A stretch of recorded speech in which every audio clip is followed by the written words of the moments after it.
Hello, everyone. It's me, Mrs. Gronnert, and today we're going to read the story, The Giant Woman and the Bean Roots, written by me, Mrs. Gronnert. You all know the story of Jack and the Beanstalk. A boy sells his cow for magic beans, then climbs up the beanstalk. He comes in the giant's house, steals his things, and kills the giant.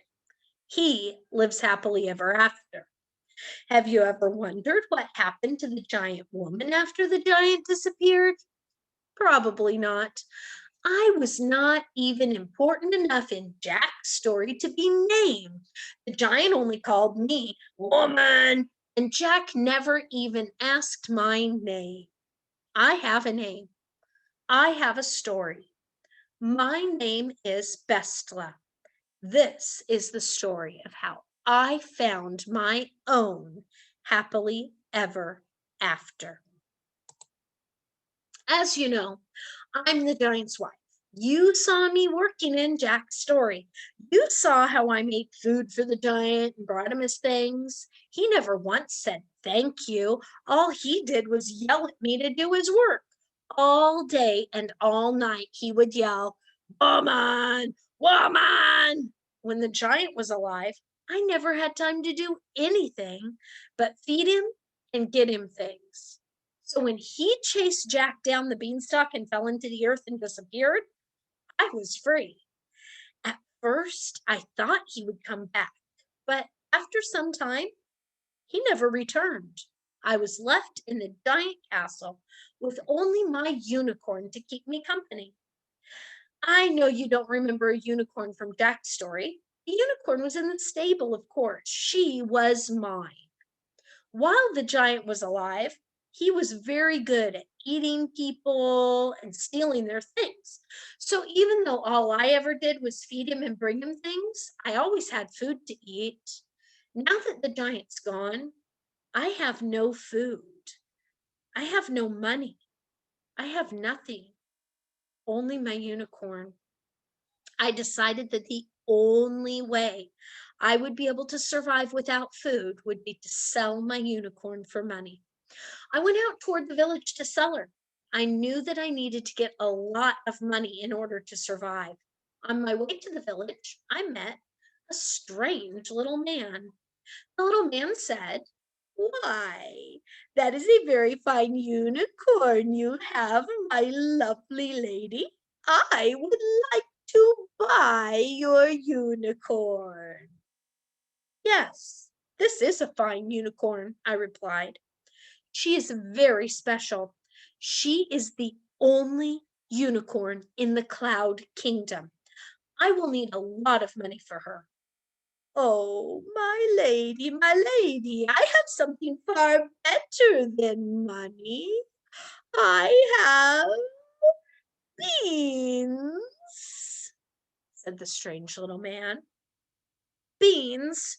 Do you think I'm dumb? I will not give you my unicorn for beans," I replied. "But, my lady, these are no ordinary beans. These are magic beans. All you need to do is take them home and plant them in the ground. Then all of your dreams will come true." Magic beans? All of my dreams? Being a giantess, I know that magic is real. So I knew this would be a great deal. "Yes, I will sell you my unicorn." So the strange little man took my beautiful unicorn and walked down toward the village. I took the wonderful magic beans and ran back to the castle. I planted them in the ground. Then I waited.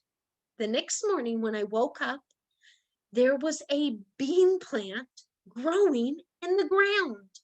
The roots of the bean plant stretched all the way to the earth. The magic had worked. Climbing down the beanstalk will make all of my dreams come true. I climbed down. It took me almost an hour to reach the earth. When I stepped off the roots, I could hear someone yelling, "Help! Help! I ran to the place that the yelling was coming from as fast as I could, and I saw the cutest little pig under a pile of hay. She was shaking and scared and told me that a big bad wolf came and blew her house down and was just about to eat her. But the wolf heard my thumping footsteps and ran away. I can help you build this sweet little house again, I said. Oh, yes, please, said the pig.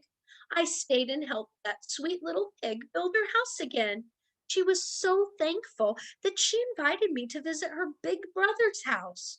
We had the best tasting soup I had ever had. When it was time to leave, I went home with new friends, a full stomach, and a feeling of joy from helping that pig. The next day, I decided to go back down the bean roots to see more of the earth. I was walking through the forest when I heard a terrible voice yell, "All the better to eat you with!" And then a horrible scream. I ran as fast as I could. I went right inside the house and I saw a wolf with a huge belly. The wolf was laying down asleep on a bed. I could tell this was not his house. This house did not smell like wolf. It smelled like cookies and roses. The wolf's stomach was moving and bumping. I knew there was something or someone inside, so I grabbed the wolf by his throat and said, "Cough it up, you stinky wolf."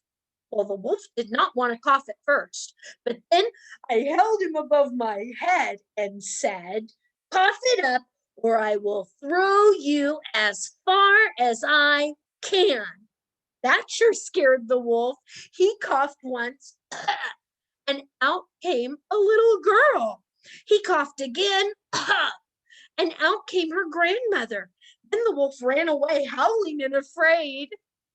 The girl and her grandmother were so thankful to be saved from the horrible wolf that they invited me to stay for tea and cookies. We sat down to eat, and I made two new best friends. When it was time for me to go back home, I returned to the castle with new friends, a full stomach, and a feeling of joy from helping Little Red Riding Hood and her grandmother. Now that I had 2 great days on Earth, I felt like my dreams might really be coming true. I was helping others, eating great food, and making great friends. Of course, I climbed down the bean roots again. This time I walked toward the river. As I came close, I heard a tricky voice say, "Jump on my back." Well, I walked even faster, and I saw a delicious cookie standing right on a fox's back in the middle of the river. The fox said, "Jump on my head, or you will surely get wet." As the cookie began to jump, the fox turned his head and opened his mouth. I quickly stepped in the river and grabbed the cookie from the air. There was an old lady and an old man standing on the bank crying for their little cookie boy. I asked them if he belonged to them, and they said yes. The old man and old woman were so happy that I saved their little gingerbread boy that they invited me to come back to their house and have dinner. The old man and the old woman told me that they could use a good police officer in fairy tale land. Bad wolves, trolls, witches, and foxes had been causing all sorts of problems with the characters living here. They had already heard about me, the beautiful giantess, from the other characters in the land. They all wanted me to stay and become their police officer. Of course, I said yes. I have never been happier in my life with all of the good food and the good friends. Now I'm living happily ever after. I am Bestla, the giantess police chief of Fairy Tale Land.